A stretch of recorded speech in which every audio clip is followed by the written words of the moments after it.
Jeremy Corbyn, are you surprised by the findings of this report?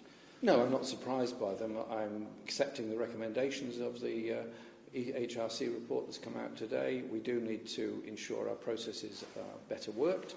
We also need to ensure there's a much better and stronger education process within the party. That is what I started doing when I was leader of the party.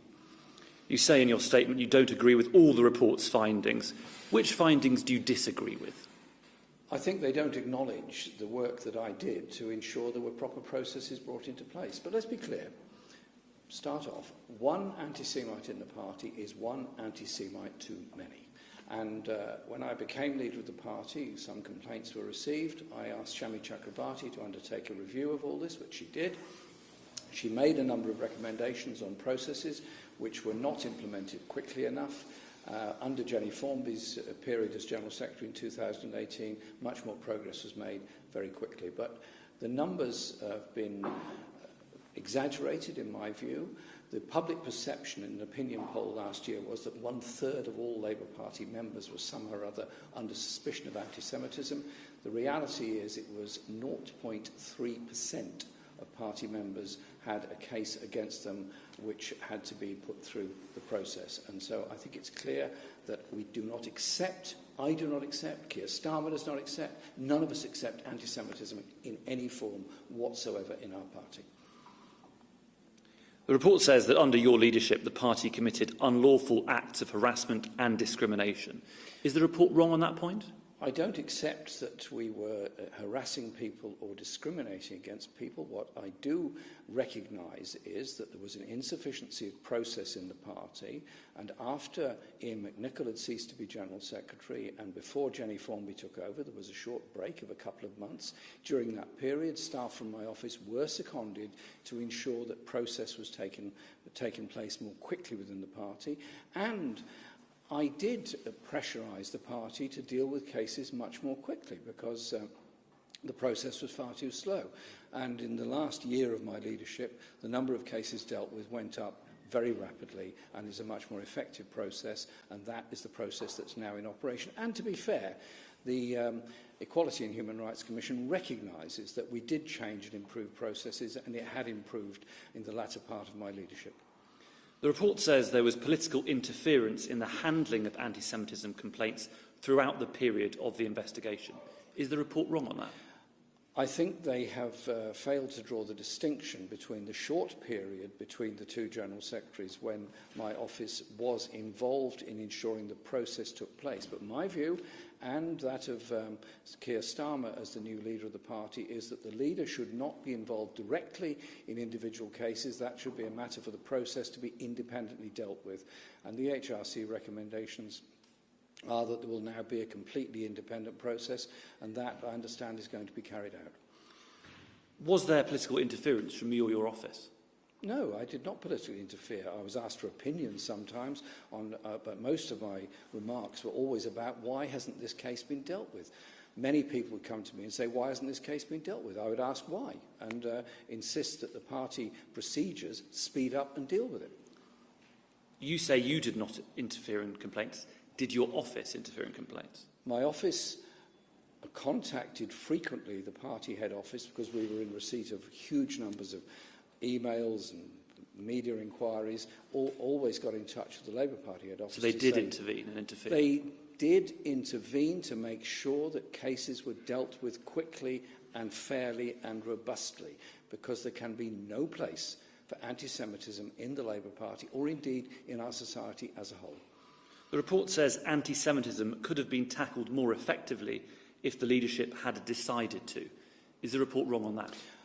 I took the view from the very beginning that anti-Semitism is completely unacceptable. I've spent my life fighting racism in every form, and I'll spend the rest of my life fighting racism in any form. That's why I was concerned about the lack of process in the party, the lack of definition, and why I asked Shami Chakrabarti to undertake an inquiry, which she did, and I was not pleased at the slow progress made by the party initially after her report had been published. But could your leadership have changed this? Could you have done more? I did everything I could to make sure a process was put in place and cases were dealt with quickly. And as the report acknowledges, in the latter stages, the process had speeded up, more cases were dealt with, where necessary people were expelled from the party, but also I think we could and should have made more progress on the education process, because I do think education into the hurt caused to Jewish people by allegations of anti-Semitism, by anti-Semitic tropes and tweets and messages, is deep and horrible, and I'm very sorry for any people that were hurt as a result of that, because I want to see, like everybody else does in the Labour Party, anti-Semitism completely ended. But you, Mr Corbyn, don't believe you could have done anything more to tackle anti-Semitism in your party? I will read the report in great detail. I only received it 2 hours ago. I haven't yet, obviously, digested every last word of it. But I want to see a party that is free of anti-Semitism. But could you have done more when you were leader, Mr. I did everything I could to make sure we had a good process in place. And I would ask that people recognise that we as a party are completely anti-racist, will not accept anti-Semitism in any form whatsoever. Keir Starmer has said today those who pretend this is exaggerated or is factional are part of the problem. You've told me today it is exaggerated. What I said today was that anti-Semitism is unacceptable in any form. What I said was... You told me it was exaggerated. Your report said it was dramatically overstated. What I said was the numbers of cases in the public perception had become overstated. The existence of the problem I fully acknowledge, which is why I took action to end the problem in the party by introducing a process to get anti-Semites out of the party. You used the words today with me, exaggerated. Keir Starmer says those who pretend this is exaggerated or factional are part of the problem. Are you part of the problem, Mr Corbyn? No, I'm not part of the problem. The problem is anti-Semitism historically, anti-Semitism in the presence, and the fear that many people have of being under attack at their synagogue, or indeed mosques, temples and lots of other places within our society. We need to tackle racism in every conceivable form within our society. The statement you released today seems to blame the party's existing rules and the party bureaucracy. But you were in charge for 4.5 years. Did you fail, Mr Corbyn? No, I changed the rules quite a lot. I introduced anti-Semitism panels for our national executive. I expanded the size of the appeal body, the National Constitutional Committee. I appointed a leading barrister to advise the party on process. I instituted an education process. And last year at party conference, I introduced what we can only call an emergency process for serious cases to be dealt with very rapidly, because I was concerned that cases were hanging around for weeks, if not months. And that is wrong, both for the person that's been complained against, as well as, of course, to the complainant themselves. Justice denied is justice denied. Justice delayed is justice denied. But many think that this report very clearly suggests you failed. Well, people will think what they will of this, but I just make this clear. I'm opposed to racism in any form. I'm opposed to anti-Semitism in any form.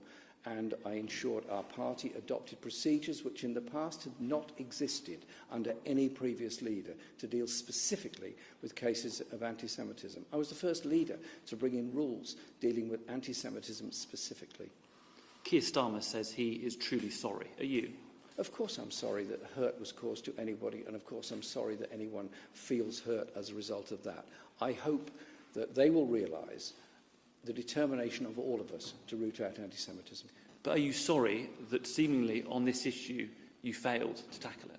I don't believe I did fail. I believe that I brought in the rules that were necessary, and those are the ones that are now in operation, which means that the process is much more rapidly dealt with. But let's be clear about this. Racism is a poison and a cancer in our society. We all have to oppose it all the time, everywhere. What is your message to the Jewish people today? You're very welcome in the Labour Party. I admire your community, the contribution you've made to British society and British life, the huge contribution you've made to the socialist movements in this country and all across Europe, and the love of education and learning that's in your community.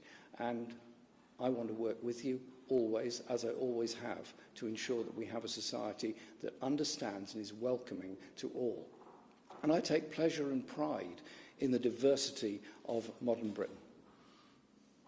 Keir Starmer has said today, anyone who claims that this issue has been exaggerated should be nowhere near the Labour Party.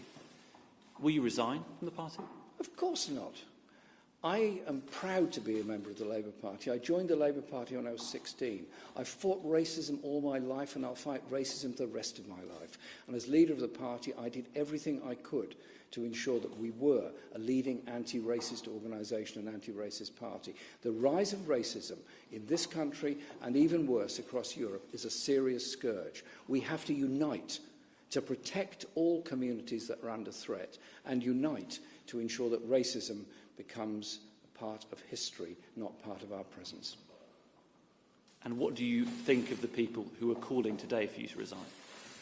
I ask them to think for a moment. This party is a very big organisation.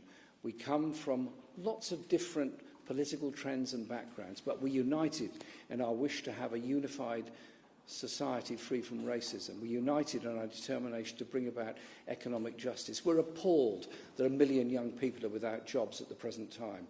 Surely these are the things that unite us, and we are united to get rid of the scourge of racism. Finally, Jeremy Corbyn, where do you think this leaves your political legacy? My political legacy is my work. My political legacy is my determination to achieve a world of peace and justice and human rights. My political determination has always been to bring about economic justice and equality within our society. And I'm proud of our manifestos in 2017 and 19 that brought about the ideas of the Green Industrial Revolution, that brought about the ideas of government investment in society, which the government is now spending all that money on, which they decried me for wanting to spend last year in the general election. I'm proud that we turned our backs on the politics and economics of austerity and instead are determined to bring about a society of justice and equality. Jeremy Corbyn, thank you. Thank you. But I suppose there's quite a lot of other news today.